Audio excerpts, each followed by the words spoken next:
Hey guys, welcome back to Bennett Farms here. Today, I'm trying to fix this tile down right there at the tip of my finger.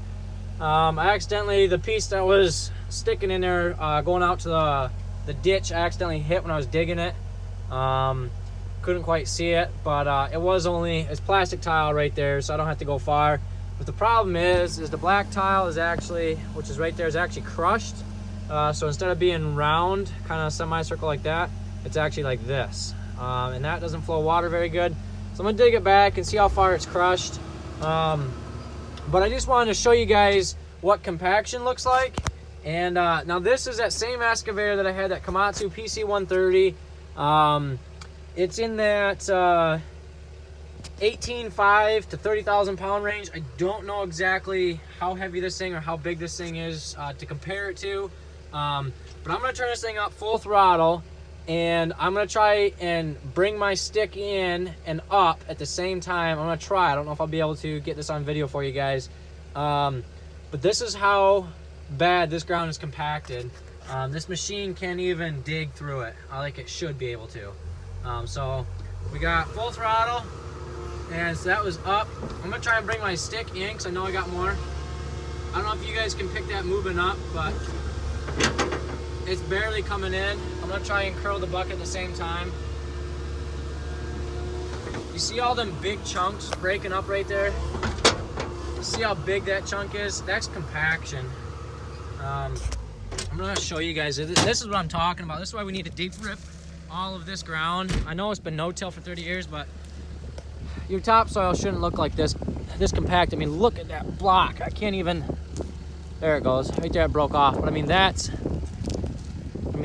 just goes to show you right there that, I mean, look at, I mean, when your soil breaks off in chunks like that, it's not good. There is some clay in here, so I know some of this is kind of, it's, you know, clay, but, and honestly, I think that's why a lot of this tile is crushed like it is. As you guys can see, this is what I'm talking about. You see how it's crushed. It's just not gonna flow water good, and I don't want to leave it like that. I want to dig it back until I can find some decent round tile. If I don't find round tile, then I really don't know what I'm gonna do. Unfortunately, I might just have to leave it like that and just add a piece on the end here, or like I said, if I can find a piece, cut it off, add a new section in to get it out past this a little ways. Then I'll have to put some sort of cap on it and slot some holes in the cap so that way muskrats can't get in there. I've probably seen a half a dozen or so out here already digging these ditches, but yeah, like I said, I mean, this is just, you can see this is all kind of clay down here, and then you got your better topsoil up there, but you see how that is broke off just like that and just kind of hanging there? That's compaction, guys.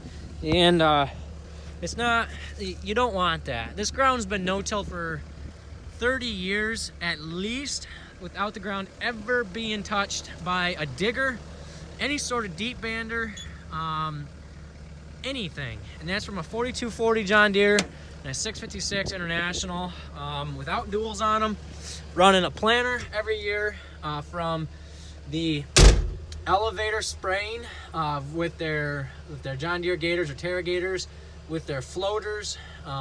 I don't think the floaters did much damage, but it still adds to the compaction list over 30 years. Combine, driving your combine out here when it's wet. Now, yeah, I'm one to talk about that. I do combine when it's a little bit wet, but when you have a good day to go and the ground's just a little bit wet, you better go, especially with the way this year's been going. So, it's my last day with this excavator. I just made a video the other day about, I kind of explained what it is and what I've been doing with it.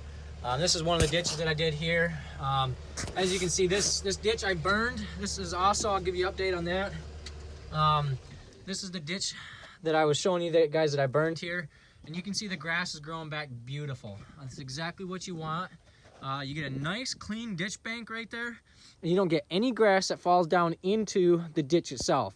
Now, I will come back with some grass seed and seed that bottom layer right there. Maybe not quite this side here, but some of them bigger ditches over there, I'm gonna have to throw some grass seed on it to help keep the bank there and not wash it away. This side wasn't so bad here. It's a little bit smaller of a ditch. But in some of the bigger spots, kind of like right in here, you know, I might throw some seed in there just to help it out. If the water washes away, it washes away. What do you do? At least I can say I did something. But that's what you want. You want to burn your ditches. I say you want to. You do and you don't. It depends on where your location is, what kind of climate you have, how much water you get. Sometimes you want to leave that thicker grass there, that thicker grass mat there to help slow the water down. In my case, I don't want to slow the water down. I don't need to because I got the ditch cleaned out now. I just want to keep my ditch banks nice so I can prevent the grass mat from building up in the bottom and keep the dirt from washing away. So I'm going to get back from working on this.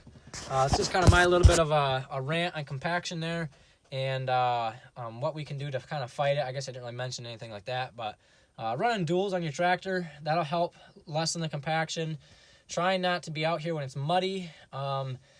With the way the last couple years have been, with it being wet out, it's very hard to do that, especially with a couple of days. You might get 2 or 3 days of a good window, and on that third day, it still might be a little tacky, but you better go because you're going to have 3-4 days of rain after that. So do the best you can. Try and do some research on what you can do to help prevent compaction. And we're going to be running duals on the tractor this year. And we're going to be hopefully deep ripping some of this ground here, and I'm going to try and get some video of that to help.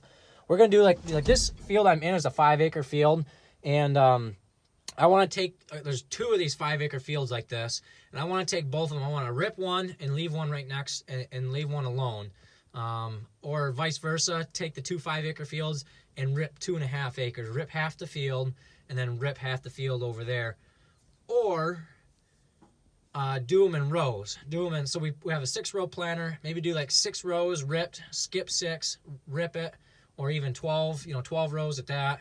However that's going to work out, just to try and see if you can get a good comparison there, how that crop is going to do better. So that's kind of some of the things we're going to work on for this year. Again, thanks for watching Bennett Farms today, guys. I really appreciate it. Thank you to all the subscribers and subscribers. And to the guys that like the videos or leave comments, thank you. I try to get back to everybody that leaves a comment when I see them.